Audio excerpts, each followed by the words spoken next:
In the acting business, you fail all the time. Early on in my career, I auditioned for a part in a Broadway musical.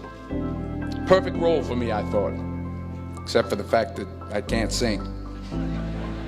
So I'm in the wings, I'm about to go on stage, but the guy in front of me, he's singing like Pavarotti. He's just, and he's just going on and on and on, and I'm just shrinking, I'm getting smaller and smaller. So Just My Imagination by The Temptations, that's what I came up with. So I hand it to the accompanist, and she looks at it and looks at me and looks out at the director and is like, coming away with me. And they're not saying anything, so I'm thinking I'm getting better. So I start getting into it. Yeah, thank you. Thank you very much, Mr. Washington. Thank you. I didn't get the job. But here's the thing. I didn't quit. I didn't fall back. I walked out of there to prepare for the next audition, and the next audition, and the next audition. I prayed. I prayed, and I prayed. But I continued to fail, and fail, and fail. But it didn't matter, because you know what? There's an old saying, you hang around the barbershop long enough, sooner or later you're gonna get a haircut. You are somebody. Don't let anybody make you feel that you are nobody. You are somebody, you have dignity, you have worth. Don't be ashamed of yourself. I think that there's a certain delusional quality that all successful people have to have.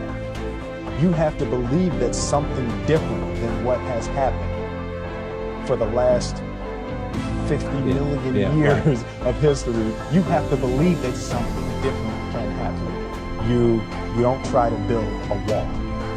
You don't set out to build a wall. You don't say, I'm going to build the biggest, baddest, greatest wall that's ever been built. You don't start there. You say, I'm going to lay this brick as perfectly as a brick can be laid. There will not be one brick on the face of the earth that's going to be laid better than this brick that I'm going to lay in this next 10 minutes. And you do that every single day, and soon you have a wall. Let me tell you something you already know. You, me, or nobody is going to hit as hard as life. But it ain't about how hard you hit. It's about how hard you can get hit and keep moving forward. How much you can take and keep moving forward. That's how winning is done. Now, if you know what you're worth, now go out and get what you're worth. But you got to be willing to take the hits and not pointing fingers saying you ain't where you want to be because of him or her or anybody. Yeah. So this one year, my father had his shop, and he decided for whatever reason that he wanted a new wall on the front of his shop. A year and a half. We were building this wall for a year and a half. Every day after school, we would come and mixing concrete, putting it in the hole, doing it. And it was just myself and my little brother. And I remember standing back, looking at that wall, saying, there's going to be a hole here forever. A mere 7 years after my graduation day, I had failed on an epic scale. An exceptionally short-lived marriage had imploded, and I was jobless, a lone parent, and as poor as it is possible to be in modern Britain without being homeless. The fears that my parents had had for me and that I had had for myself had both come to pass. And by every usual standard, I was the biggest failure I knew.